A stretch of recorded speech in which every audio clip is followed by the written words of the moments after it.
Welcome back to What Arty Noobs for General Disturbance. This is the Skorpion G. It's a Tier 8 German premium turreted tank destroyer. It's located on the north spawn of Cliff, and this one is under the command of Awppenheimer. And with him in this battle are Rapturing in the Progetto 46, and Jiffy is in the Black Dog. Game on! Now this should be fun actually, because you can see Awppenheimer's got 3 marks of excellence on the barrel. Jiffy's got 2 marks of excellence on his barrel as well. And Rapturing hasn't got any marks showing at all, which is surprising. You should think that he would actually have a lot of marks in this game already. The Skorpion is based on the Panther hull, and they were designing it and developing it from January 1943 onwards, and it was completely designed or fully designed by April of 1943. They never went ahead and built them. Oh, target getting close. Progetto 46 thinking about going up the hill, but Jiffy's stopping him at the moment, and I suspect that he's acting as a target for the enemy Arty at the moment. You need to be careful, Jiffy, you might receive an Arty round. Rapturing just got hit in the rear,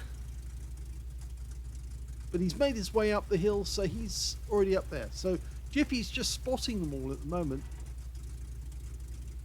Now originally this was going to be a self-propelled gun and not a traditional tank destroyer.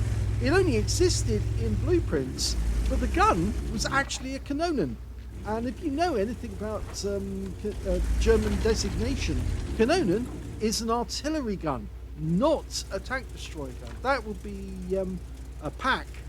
But no, Kanonen means it was an Arty gun mounted on top of a tank. Very unusual, eh? It was actually the Kanonen 43 L55, 128mm, capable of 490 alpha, the second best alpha in the game for this tank destroyer at this tier. And it's capable of reloading by the book once every 12.2 seconds. And you can see that Awppenheimer's got it down to 10.57. Now he's decided to take advantage of the distraction because nobody is actually driven up close to the edge, so they can't see him as he makes his way down to the western pass via the donuts. This means that not only can he stop the enemy tanks from coming up that side, but he might be able to get into a position where he can start laying down fire on those enemy tanks and really hurting them. Now he's got 246mm of pen with standard ammo. The M2Y takes the first hit. It's a high roll. 511 hit points. Now, one of the things you'll notice is that Awppenheimer plays this much like a medium tank. And there's another player who does exactly the same. That's Filipperino. And there goes the M2Y. That's his first kill of the game. Yes, we've seen Filipperino play this one right up at the front, not fighting from the back. And another high roll, 505. And it's very interesting because it does have a fairly long reload, but then so does a lot of heavy tanks. And he pumps another one in, this time to the IS-3A. He hit the IS-3A the last time, but he got a low roll this time. Now the IS-3A was looking in this general direction, so he does need to be a little careful. Okay, that's an Indian Panzer, 90mm gun, fairly thin armour. No, that went behind the turret. He actually meant to put it the other side of the turret, but so he'd drive into the shot, but he didn't. But it would have distracted the... Oh, he is looking this way. And he's out the game now. So, that's his second kill. Now, it does have all the weaknesses of the Panther. Fairly thin armour, 30mm at the front of the hull, 16 at the size, 20 at the rear. It does have very well angled armour though, that's the one thing, and of course that was one of the savings of the Panther, that it could deflect shells merely by the fact that it actually had that good angling. And there goes the Indian Panzer. Yeah, it was a good 90mm gun, but it was a very poor design when it came to armour, and that's why the British design by Vickers actually beat the Indian Panzer to become the Indian tank. Okay, Jetto 46, unaware of where we are. He could be in trouble. Oh, lovely shot. And that's a nice kill, and the unit said thank you for that one. Well, in fact, actually, it was Awppenheimer who said thank you. And, or was it? No, it was the other way around. Unis was saying thank you to Awppenheimer. Okay, so now he has 4 kills, and there are enemy tanks up in the sniper's nest. Not for long. That's another Indian Panzer he's taken down. And that's his 5th kill. One more, he gets a set of snake knives. Well, not really. No, he just gets a top gun. The old jokes are the best ones. Okay, we're 2 up on the enemy at the moment. Awppenheimer's doing most of the work. T103 takes a hit.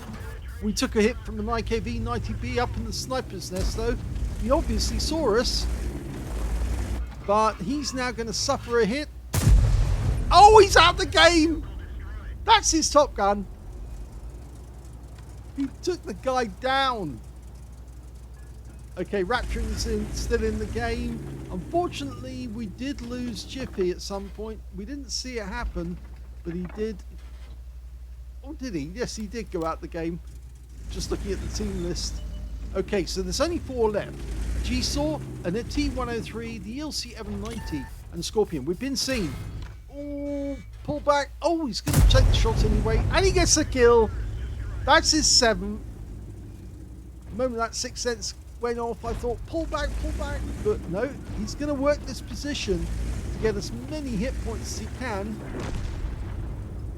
Now, he did actually take a clobbering shot from a Skorpion, so we do know there's a Skorpion down there, and it is the tier 7 Skorpion, the 90mm armed M56, and I think the chieftain's going to find him for us, and then we'll pop out and finish him off, because that thing's got paper thin armor. He's still got the AP, not the HE rounds. There's the Skorpion. Oh, and he gets him. That's his Radleys. And 20% of the hit pool, which means now that he's actually got the high caliber. Oh, and he comes down for the dismount. He wants the ELC-790, the last enemy alive. He's over there. Hello. Oh, he takes him too. What a fantastic game by Awppenheimer.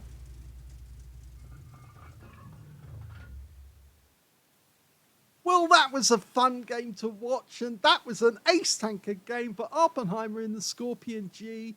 He managed to get a duelist for taking down 2 tanks who damaged him, 5 for effect for doing more damage than hit points to his own vehicle, a Radley Walters medal for getting at least 8 kills. He got 9 in the end of that game, just 1 short of getting a Pools medal. He got the high caliber for dealing the most damage in that game overall, as well as a top gun for getting at least 6 kills, and a tank sniper for doing the most damage at a distance of 300 meters or more.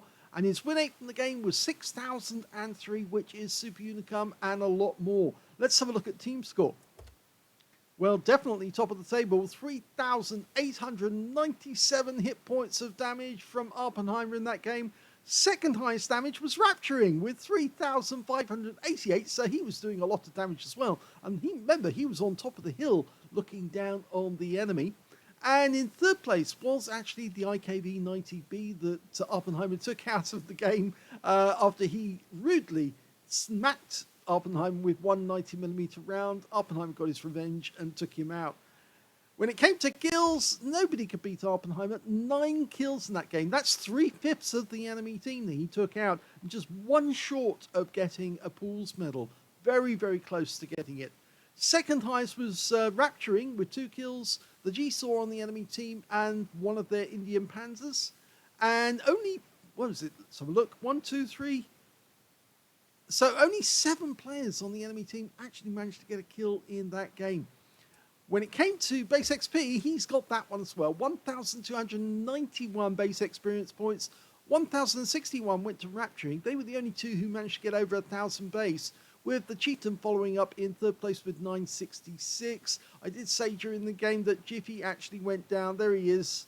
He got 1,247 hit points of damage. He didn't get any kills, but he did get a reasonable base XP out of the game. Oppenheimer fired 14 rounds, 13 direct hits and 13 penetration. The only shot he missed was the one that he fired at the Indian Panzer that went behind the turret instead of in front of it. If he'd actually gone in front of the turret, I think the guy would have moved into the shot and he would have got that one too. But every other shot he fired hit the target, penetrated the target, and earned him hit points. In fact, in some cases, he only needed to fire one round at each of the enemy, and they just expired.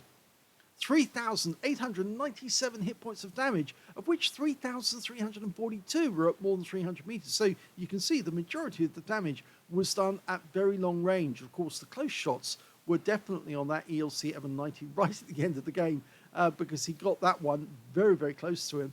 But most of the others were long-range shots. He got 2 hits received.